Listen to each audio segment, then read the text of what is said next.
अस्सलाम वालेकुम नाज़रीन, आप देख रहे हैं डेली पाकिस्तान। मैं हूं आपका मेज़बान काशिफ शकील। डेली पाकिस्तान रमज़ान ट्रांसमिशन में आपको खुशामदीद कहते हैं। मेरा साथ देंगे रिबाहा इमरान। जैसे कि आपको पता है कि हमारी ट्रांसमिशन के सेगमेंट होते हैं। सबसे पहले हम करेंगे गेम शो, फिर उसके बाद आज आप लोगों के लिए एक सरप्राइज़ है, वो अब आपको सुनाएँगे तो आप सुन के वाह वाह कह उठेंगे। फिर वो होगा, फिर उसके बाद हमारे गेस्ट से गुफ्तगू, फिर अख्ताम होगा। हम सबसे पहले अपने गेम शो की तरफ चलते हैं। जी रिबाहा, आप थोड़ा सा अपने बताएं। गेम की जानिब बढ़ने से पहले अपने स्पॉन्सर्स को डिस्कस करना चाहूँगी। Honor Pakistan mobile company, Surf Excel, Q link, Jasmine Mall, Orchard Mall, Sunsilk, Paste Terminator, Gwadar Central, Buns Road House, जिनकी लोकेशन पे हम मौजूद हैं, और इसके साथ साथ फूड गुरु को हम कैसे भूल सकते हैं। अब हम अपनी गेम की जानिब बढ़ते हैं। हमारे पास 2 पार्टिसिपेंट हैं और हम इनसे पंजा लड़वाएंगे। जो 2 पार्टिसिपेंट हैं इनको हम अपने स्पॉन्सर के साथ मुंसलिक कर देते हैं, क्यू लिंक और जैस्मिन मॉल। क्यू लिंक आप हैं, तो ये बताएं कि कितने एक्साइटमेंट है। मैं तो बहुत खुश हो रहा हूँ। बहुत खुश हो रहे हैं, इतने दिन बाद हो रही है गेम। जी जी, ऐसी बहुत खुश हो रहे हैं आप। आपका मुंह पे खुशी नज़र नहीं आ रही मुझे। अंदर से खुश हो रहे हैं। अंदर से खुशी है। भाई, काशिफ अंदर नहीं ना देखते हैं लोग बाहर देखते हैं। को पनीर क्या खा के आए हैं आज? रोज़ा नहीं है। रोज़ा ही नहीं है आपका? रोज़ा है? नहीं, आपका भी रोज़ा नहीं है। ये चलिए। बगैर रोजेदार हैं। देखते हैं, लगता चलें है आज शुरू कौन करें। देखते हैं आज कौन जीतते हैं। क्यू मोबाइल और जैस्मिन मॉल। चलें स्टार्ट करें। सोच में पड़ गए। मैं जब स्टार्ट कहूँगी तब स्टार्ट करिएगा। चिटिंग नहीं होनी चाहिए और अपने हाथ पीछे कर ले दोनों participant. Q link, Jasmine mall. आज देखते हैं कि कौन सा पार्टिसिपेंट जीतता है। जैस्मिन मॉल जो है वो इतनी जल्दी जीत गया। ये क्या मजाक था? ये क्या है? ये क्या था? ये वो कल वो चाइनीज़ हमारी एक थे, उसने कहा क्या मजाक है ये। अन्नी दिया मजाक है। वो कहते हैं ना। Q link, Jasmine mall. चलो भाई, ये देखते हैं, देख लें। उन्होंने आपका सीधा उल्टा हाथ नहीं इग्नोर किया, और देखते हैं कौन जीतता है। Q link, Jasmine mall. जो क्यू लिंक है वो जो जीतने में जा रही हैं, और जो जैस्मिन मॉल है वो हार चुकी हैं। भाई आपने लगता है कुछ खाना पीना नहीं किया, खाया। गेम के दूसरे सेगमेंट की तो चलते हैं, जिसमें इनके हाथ बांधे जाएंगे और हाथ बांध के इनसे गुब्बारे भरवाए जाएंगे। देखते हैं फिर उसमें भी अगर ये बंदा हार गया ना, तो डेली पाकिस्तान की तरफ से जो कैश इनाम का हकदार होगा वो है दूसरा, वो क्यू लिंक को मिलेगा। चलें देखते हैं। कलीम साहब, इनके हाथ बांध दें। इनके हाथ बांधने की रस्म दिखाई जी। राखी नहीं है। हमारा कैमरामैन आपको दिखा सकते हैं कि धांधली नहीं होनी चाहिए। दिखा नहीं सकते, दिखा रहे हैं। दिखा रहे हैं। हम इनके हाथ इसलिए बांध रहे हैं ताकि कोई धांधली ना कर सके। अब ये लोग जो हैं बिल्लून्स को, पीटीआई को रिप्रेजेंट करेगा। चलें जी। और नवाज शरीफ को। किसकी तरफ हो, किसको वोट डाला था? पीटीआई को। देखिए कौन है? और आपने किसको वोट डाला था? आपका वोट ही नहीं बना अभी। आपका भी राशन कार्ड बनेगा। चलें स्टार्ट करें। एक आप आए, पहले आप जीते हैं ना, आप साइड पे हो जाए। रनर अप आए, आप आए। चलें स्टार्ट करें। चल स्टार्ट। 1 2 3 4 5 6 7 8 9 10 11 12 13 14 15 16 17 18 19 20 21 22 23 24 25 26 27 28 30। बस भाई इसकी बॉल की स्पीड तो बहुत अच्छी है भाई। अगर तो आपने भी इसी स्पीड में करेंगे तो फिर आप कैश इनाम के हकदार होंगे, फिर नहीं है गेम होगी। बिल्कुल।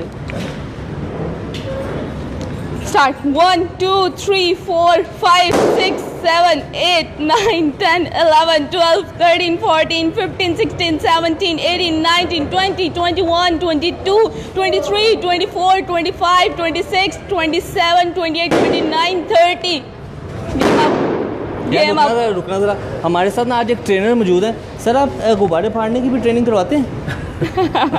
आज मैंने इनको देखा, बड़ा खुश हो गया। अच्छा, इनके अंदर अपने जिम में ये शुरू करेंगे? बिल्कुल, ये एक्टिविटी है, इसको भी चले। ये इसका प्रॉफिट होगी। कैसे सर आपने डेली पाकिस्तान को बनाना है।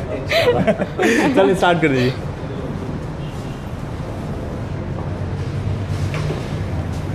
मुकाबला जो है टाई का ही लग रहा है। एक तीर से 2 निशाने। इसमें स्पॉट्स पढ़ ले। बिल्कुल। इसे कैलोरीज भी पढ़ो।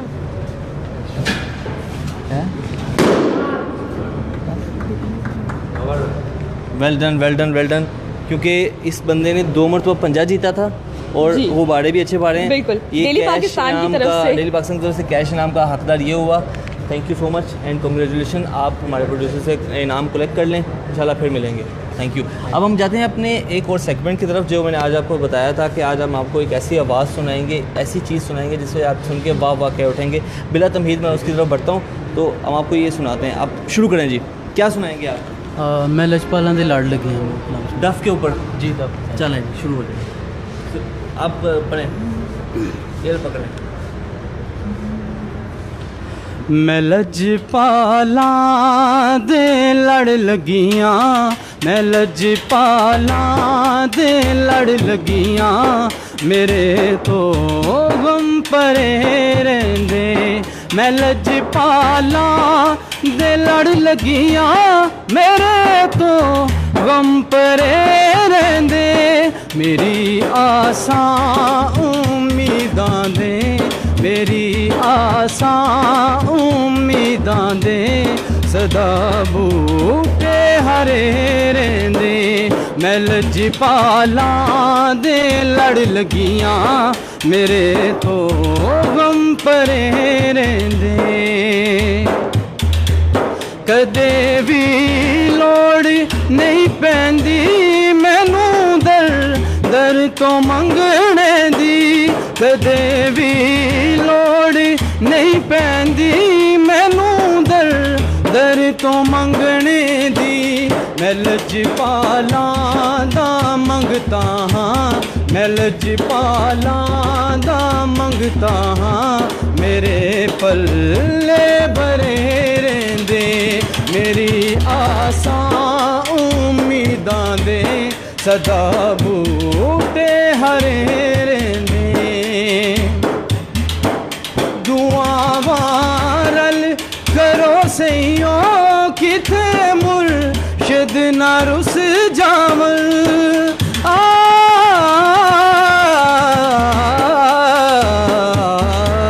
दुआवां रल करो सईयो, किथे मुर्शिद ना रुस जावन। जिन्हां दे मुर्शिद रुस जांदे, जिन्हां दे मुर्शिद रुस जांदे, ओ जूंदे जी मरे रहिंदे। मेरी आसां उम्मीदां दे, सदा बूटे हरे रहिंदे। मैं लजपालां दे लड़ लगियां, मेरे तो गम परे रहिंदे। नियाज़ी मैनू गम कादा, मेरी निस्बत है लासानी।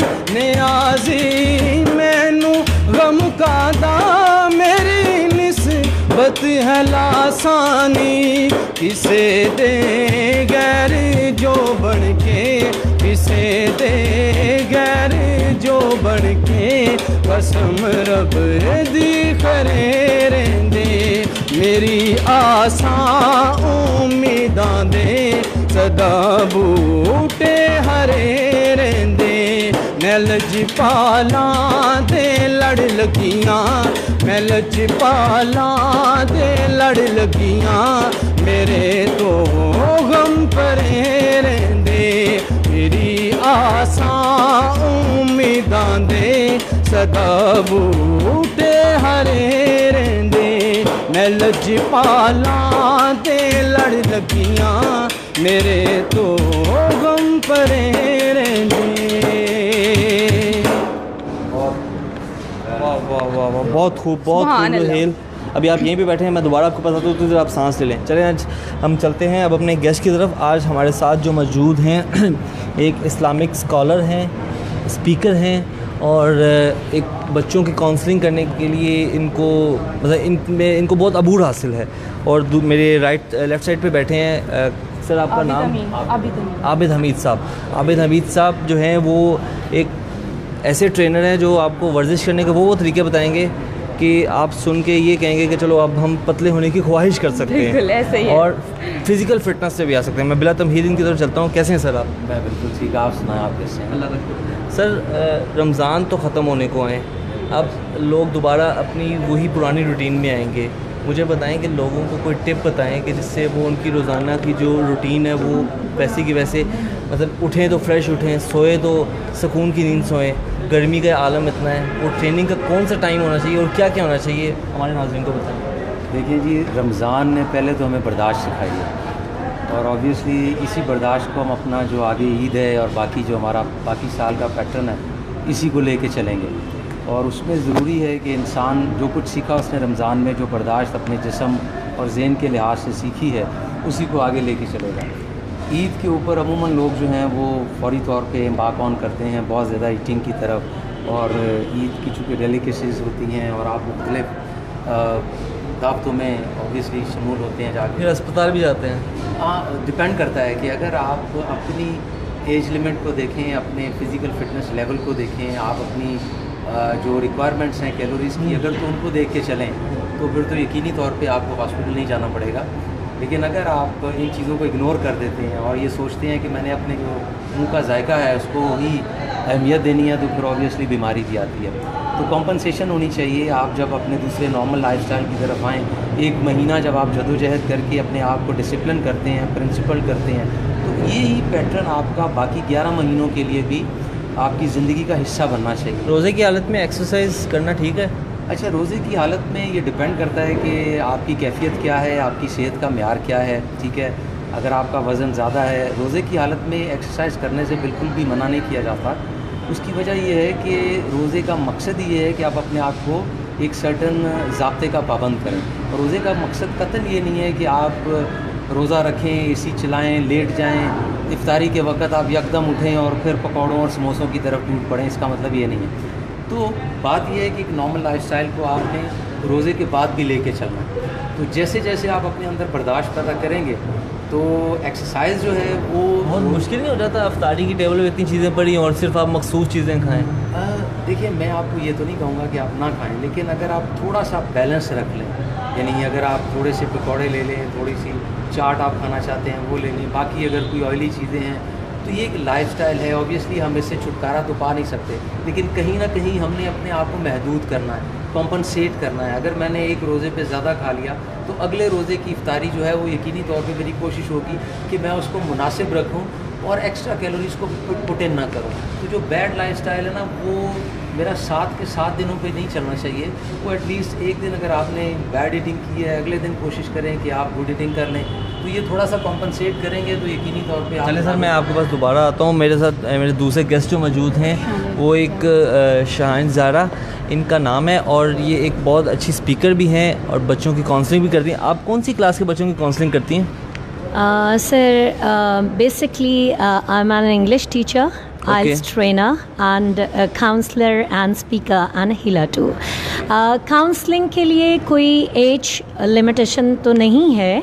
काउंसलिंग आपको किसी भी एज लेवल पे ज़रूरत हो सकती है, लेकिन ये जो बच्चे हैं हमारे, इस लेवल पे जब हम उनकी काउंसलिंग कर देते हैं तो रेस्ट ऑफ द लाइफ जो है वो उनके लिए बहुत आसान हो जाती है। आपका फेवरेट सब्जेक्ट कौन सा है? मेरा ज़ाहिर है मेरा मेजर इंग्लिश है, तो मेरा favourite subject English plus Urdu, क्योंकि हमारे यहाँ उर्दू का बड़ा फुकदान है। We are focusing on English. और अगर हम देखें उर्दू और इंग्लिश, हाँ नहीं आपको तो फिर दोनों पे हुआ? जी बिल्कुल, दोनों पे, क्योंकि उर्दू मेरी मादरी लैंग्वेज, मेरी अम्मा की ज़बान, और जो है इंग्लिश मेरी एकेडमिक। और इंग्लिश अब्बा की ज़बान? नहीं, इंग्लिश मेरी एकेडमिक जो मुझे सीखनी पड़ी। अच्छा, उर्दू में अच्छा, सीखती हुई। बहुत अच्छी स्पीकर भी हैं। जी। किस चीज़ पे ज़्यादा आपको अबूर हासिल है कि जो आप मतलब आपको पूरी इन्फॉर्मेशन है कि आप उस पर लोगों को जो है अच्छा गाइड कर सकती हैं? यस, देखिए, स्पीकिंग इज़ एन आर्ट। हर कोई नहीं बोल सकता, और ये भी वदियत होती है, इनहेरिटेड भी होती है, लेकिन फिर उसमें से कोई ऐसा टॉपिक लेना कि जिससे आपके माशरे की फलाह हो सके।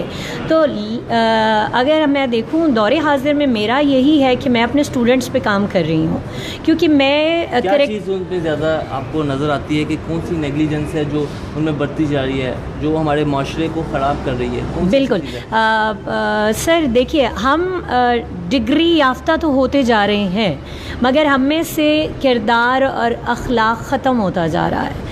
इस सिलसिले में मैं एक बात कहना चाहूँगी कि देखिए, जब तक हमारे स्कूल की दीवारों पे अक़वाली ज़र्री लिखे जाते रहे तो हमारे टाट वाले स्कूलों से भी आलिम निकलते रहे। जैसे ही हमारे स्कूल्स की दीवारों पे कार्टून्स आ गए तो अब डिग्री होल्डर कार्टून्स आपको मार्केट में बहुत नज़र आएंगे कि जिस तरह से आप देख लीजिए मास्टर्स की डिग्री है, एमफिल की डिग्री है, मगर व्हेन दे स्पीक, जब वो बोलते हैं तो आपको लगता ही नहीं कि ये शख्स तालीम याफ्ता भी है। तो हम आपका मतलब वो पढ़ते नहीं है, वो कार्टून देखते रहे ना, कार्टून से मेरा मतलब ये है कि कार्टून से मतलब ये है कि जो इल्म मिल रहा है वो सिर्फ कागज़ की पुर्जे तक महदूद है, प्रैक्टिकलिटी में वो इल्म है ही नहीं।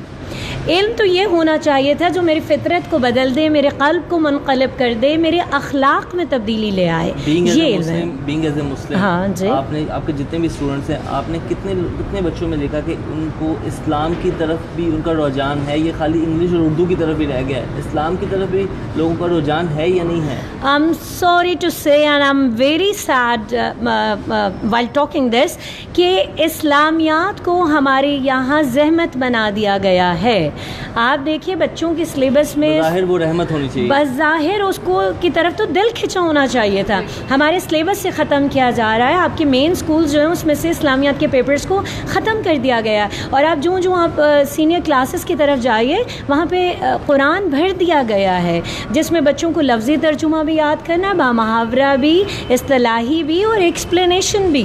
तो उससे क्या हुआ कि बच्चे का दिल ही उठ गया। उसकी जगह हम डालते खुलफा की कहानियाँ डालते, अखलाक को बनाने वाली। आप काउंसलिंग करती हैं, जी जी, आपने उन बच्चों को इस्लाम की तरफ उनको रुजू नहीं किया, उनका रुझान उधर नहीं बना? बिल्कुल, मेरा तो मेन फोकस यही होता है। मैं तो हर चीज़ को, अब आप देखिए हमारे ट्रेनर साहब भी बैठे हुए हैं और अगर हम देखें हमारे एक्सरसाइज कराते हैं ना, एक्सरसाइज भी इज ड्यू टू इस्लाम। कैसे? आपके इस्लाम ने आपको जो पैटर्न दिया है, ईटिंग हैबिट्स दी हैं, स्लीपिंग हैबिट्स दी हैं, आपको रीडिंग हैबिट्स दी हैं, आपके जो स्पिरिचुअल एक्टिविटीज़ हैं उनकी हैबिट्स अगर अकॉर्डिंग टू इस्लाम जाती हैं तो हमें तो किसी ट्रेनिंग की ज़रूरत ही नहीं है सर। तो नमाज पढ़े तो वो प्रॉपर एक एक्सरसाइज है। एग्जैक्टली, लेकिन उसमें अगर हमारा हर पास्चर ठीक होता है, हम क़याम में खड़े होते हैं, अगर हमारा क़याम बिल्कुल ठीक है तो आपको हो ही नहीं सकता आपको फ्रोज़न शोल्डर हो जाए, हो ही नहीं सकता आपके शाने जो हैं उनमें तकलीफ़ हो। हम तो क़याम भी करते हैं तो वो भी प्रॉपर तरीके नहीं। हम रुकू में जाते हैं तो हमारा बैक बोन इतना स्ट्रॉन्ग हो जाता है। हम सजदे में जाएं तो आप देखिए पार्लर जाने की हमारी क्या वजह होती है कि हम खूबसूरत हो जाएं, लेकिन जब हम सजदे में जाते हैं तो हमारा ब्लड प्रेशर जो बिल्कुल जाते हैं सर, किसने कह दिया नहीं जाते? आज आप देखिए बड़े बड़े पार्लर्स में थ्रेडिंग मर्दों की भी हो रही है, पहले ख़वातीन की तस्वुर की जाती थी। अगर सारे ये मुसलमान जो नमाज प्रॉपर पढ़ना शुरू कर दें तो इनका तो कारोबार बंद हो जाएगा। तो अच्छी बात है ना, ये भी खुश होंगे, बल्कि ये अपने आप के ऊपर फ़ख्र महसूस करेंगे कि पाकिस्तान वो वाहिद माशरा है कि जिधर पार्लर्स नहीं है, जहाँ जिम्स नहीं है, क्योंकि हम इतने प्रैक्टिकली इस्लाम पे अमल पैरा हो रहे हैं कि हमें इन चीज़ों की ज़रूरत नहीं, क्योंकि ये तो फ़र्जी है, टेम्प्रेरी है। अल्लाह करे जी ये ऐसा हो और इनको भी दुख नहीं होगा। ये वैसे एक बातों में बात आ गई कि इनका कारोबार बंद हो जाएगा, इनको भी दुख नहीं होगा, मुझे इतना पता है, क्योंकि बीइंग एज ए मुस्लिम इनकी भी ख्वाहिश होगी कि हर बंदा जैसे ये खुद नमाज़ पढ़ते हैं वैसे ही सारे पढ़ें।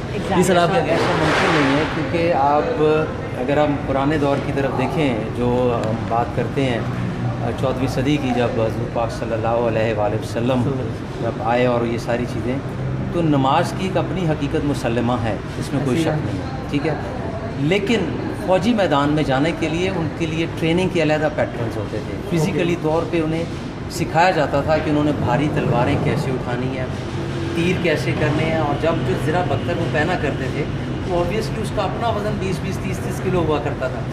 तो हर चीज़ की अपनी ज़रूरत और अपना मुकाम है, हम इनको एक दूसरे के साथ मुकाबले में नहीं देख सकते। अच्छा, आप 30 साल, जैसे आपने बताया आप 30 साल यूके में रहे हैं, यूके में आपने मतलब वहाँ से मैंने रजिस्टर्ड हूँ उनके साथ, ठीक है, और वहाँ से मैंने तालीम हासिल की फिटनेस के हवाले से। क्या रुझान देखा? पाकिस्तान में ज़्यादा इस्लाम को मानने वाले हैं या यूके में मानने वाले हैं? तो क्या आपने रुझान देखा? अच्छा, ये चीज़ डिपेंड करती है कि आपकी अपनी सोच क्या। देखें, ऑब्वियसली वो लोग शायद इस्लाम को इस लिहाज से तो नहीं कहते कि हम मुसलमान हैं, लेकिन एक लेटेस्ट सर्वे है जिसको मैंने कल ये भी मेरी नज़र से गुजरा कि इस्लामी रवायात के एतबार से हमारा मुल्क, सऊदी अरब और बाकी सारे मुल्क, आयरलैंड इस्लामी रवायात को इम्प्लीमेंट करने में दुनिया में पहले नंबर पे है। दे आर नॉट मुस्लिम्स, लेकिन जो लेटेस्ट उनके ऊपर रिसर्च की गई कि उनके माशरे के ऊपर उनका रहन सहन कैसा है, तो आप यकीन करें कि उन्होंने फाइंड आउट किया कि वहाँ के रहने वाले लोग कुरान के अंदर जितनी चीज़ें लिखी हैं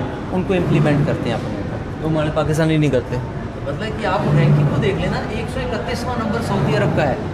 इस्लामी शायर की जो इम्प्लीमेंटेशन है ना, उसकी रैंकिंग में सऊदीया का 131वां नंबर है। और सबसे जो ऊपर नंबर आते हैं सब के सब गैर मुस्लिम हैं जिन्होंने कुरानी शायर को अपनाया हुआ है। अब हैरानगी की बात है। अच्छा सर, मेरा भी आपसे एक सवाल है कि जो यंग यूथ है डिप्रेशन का आजकल बड़ा शिकार हुई हुई है, तो इसकी रहनुमाई भी किस तरह की जाती है? क्या एक्सरसाइज का इनमें कोई अमल दखल है? देखें, जो फिज़िकल एक्टिविटी है ना, वो बुनियादी तौर पे जब आप अपने आप को फ़िज़िकल एक्टिव करते हैं तो आपके जिस्म में मुख्तलिफ़ किस्म की तब्दीलियाँ पैदा होती हैं, हार्मोनल जो है चेंजेस आती हैं, आपका जिस्म जो है वो हरकत करता है। अब अगर आप देखें तो खुदा की तरफ से ये जो दिया हुआ जिस्म है ना, ये अल्लाह की दी हुई बहुत सारी नेमतों में से शायद पहले नंबर पे आएगा। आप अगर ज़हनी और जिस्मानी तौर पे तंदुरुस्त हैं तो आप अपनी ज़िंदगी के तमाम मैटर्स को बड़े आराम से लेके चल सकते हैं। आप अपने फ़ैसले अच्छे कर सकते हैं, आप पढ़ाई के मैदान में आगे निकल सकते हैं, आपकी जो सोशल मेल जोल है माशरती वो बेहतरीन हो सकता है। तो डिप्रेशन के लिए ये बुनियादी तौर पे जो लेटेस्ट अब रिसर्च वगैरह होती हैं, ऑब्वियसली हम भी डिपेंड करते हैं बहुत सारी ऐसी रिसर्च के जो हमारे सामने आती हैं और हम देखते हैं कि क्या चीज़ सामने आ रही है। उसमें वो चीज़ जो बताई जा रही है हमारे जिस्म में जो डिप्रेशन की बुनियादी वजह है ना, वो सेरोटोनिन लेवल्स के कम होने की वजह से। इसका हल क्या है? और सेरोटोनिन लेवल्स जो हैं जैसे ही हमारे दिमाग में कम होते हैं, स्ट्रेस लेवल्स आते हैं और हमारे अंदर अफसुर्दगी की और उदासी की कैफियत शुरू हो जाती है। लेकिन अगर हम फिज़िकली एक्टिव हैं, हमने अपने लाइफस्टाइल में फ़िज़िकल फ़िटनेस को अपनी ज़िंदगी का एक हिस्सा बनाया है, नमाज बाकायदगी से पढ़ते हैं, नमाज हमारा चूँकि दीनी फरीज़ा भी है और नमाज़ पढ़ने से ऑब्वियसली हमारे जिस्म के अंदर बहुत सारी मुस्बत तब्दीलियाँ भी पैदा होती हैं। नमाज़ पढ़ते हैं और उसके साथ बाकायदा तौर पे अपने बाकी जो जिस्म का निज़ाम है उसको एक्सरसाइज के ज़रिए सेहतमंद रखने की कोशिश करेंगे तो हमारे जो सेरोटोनिन के लेवल्स हैं ना वो हाई होंगे। उन लेवल्स के हाई होने की वजह से जो बेस्ट नताइज हैं फ़िज़िकल एक्टिविटी के, एक ट्रेनिंग इंटेंसिटी पैदा होगी, ट्रेनिंग इफ़ेक्ट पैदा होगा। उस ट्रेनिंग इफ़ेक्ट के पैदा होने की वजह से ऑब्वियसली हम डिप्रेशन और स्ट्रेस से निकलेंगे। हर शख्स ज़िंदगी में मुख्तलिफ हालात से गुजरता है। थैंक यू सो मच, बहुत शुक्रिया। आज आपने हमें टाइम दिया डेली पाकिस्तान के नाज़रीन को। इन्होंने बहुत से अच्छे तरीके बताए हैं एक्सरसाइज के, वर्जिश के। हमारे साथ जो दूसरे गेस्ट मौजूद हैं मैं उनका भी शुक्रिया अदा करता हूँ। और हम अपने प्रोग्राम के आखिरी सेगमेंट की तरफ चलते हैं। नाते रसूल मकबूल ए सब्ज़ गुंबद वाले मंजूर दुआ करना। आज लो मदीने चलें ताजदार हरम, सुनते हैं इनसे। ताजदार हरम सुनाएं डफ के ऊपर। किस्मत में मेरी चैन से जीना लिख दे, डूबे ना कभी मेरा सफीना लिख दे। जन्नत भी गवारा है मगर मेरे लिए ऐ कातिबे तकदीर मदीना लिख दे।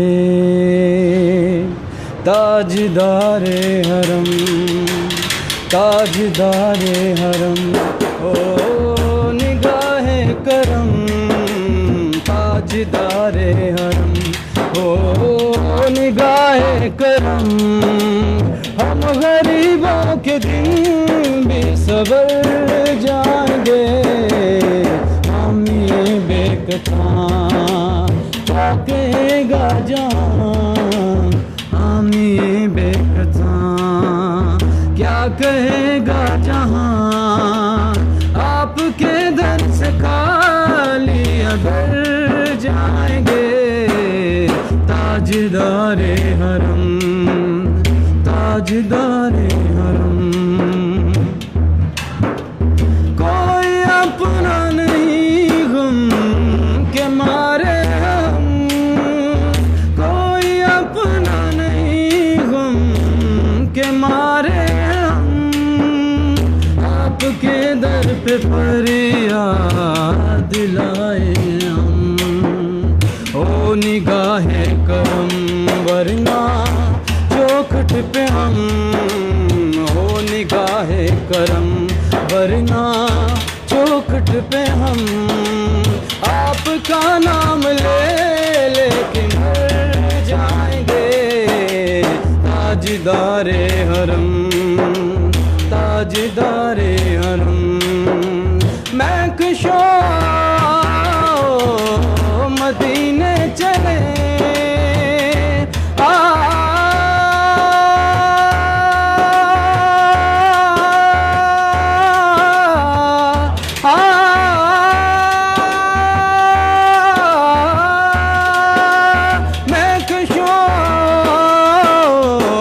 मदीने चले, आओ मदीने चले, आओ मदीने चले, इसी महीने चले, आओ मदीने चले।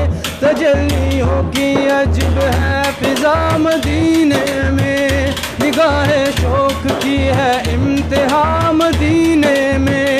हमें हयात ना को बेक़ज़ा मदीने में, नमाज़े इश्क करेंगे अदा मदीने में। बराहे रास है राहे खुदा मदीने में। आओ मदीने चले, आओ मदीने चले, इसी महीने चले, आओ मदीने चले। मैं कशो मदीने चले, दस साकी को सर से पीने चले। याद रखो अगर, याद रखो अगर उठ गई एक नजर, जितने खाली है सब जाम भर जाएंगे। ताजदारे हरम, ताजदारे हरम, या मुस्तफा या मुजतबा इरहम लना, इरहम लना दसे हिमा बेचारा दामा तुही, दामा तुही। मन आसियन मन आजज़म मन बेकसम, हाल मेरा पुरसा तुही, पुरसा तुही, पुरसा तुही। ऐ मुशबे ज़ुंबर फशा, ऐ के नसी में सुबह दम, ऐ चारगर ऐसा नफज, ऐ मून से बीमार गम, ऐ कासिदे पुरकम दबे, मुझको उसी गुल की कसम। इन्नल प्यारी सबा यौमन इला अर्दिल हरम, बल्लिग सलामी रोज़तन बिहन नबी मोहतरम। ताजदारे हरम हो निगाहे करम, ताजदारे हरम हो निगाहे करम। हम गरीबों के दिन भी सबर जाएंगे, हम ये बेकसा क्या कहेगा जहां, हम ये बेकसा क्या कहेगा जहां। आपके घर से काली अगर जाएंगे, ताजदारे हरम, ताजदारे हरम, ताजदारे हरम। ज़बरदस्त, बहुत अच्छा कलाम आपने सुनाया रुहेल, बहुत शुक्रिया आपका। अपने प्रोग्राम को ख़त्म करने से पहले अपने स्पॉन्सर्स का आपको बताती जाऊँ। Surf Excel, Q link, Jasmine Mall, Orchard Mall, Sunsilk, Paste Terminator, Gwadar Central, Buns Road House जिनकी लोकेशन पे हम मौजूद हैं, और फूड गुरु को हम कैसे भूल सकते हैं, ऑनर पाकिस्तान मोबाइल कंपनी। इसी के साथ अपनी मेज़बान रिबाहा इमरान को दीजिए इजाज़त। अल्लाह निगहबान।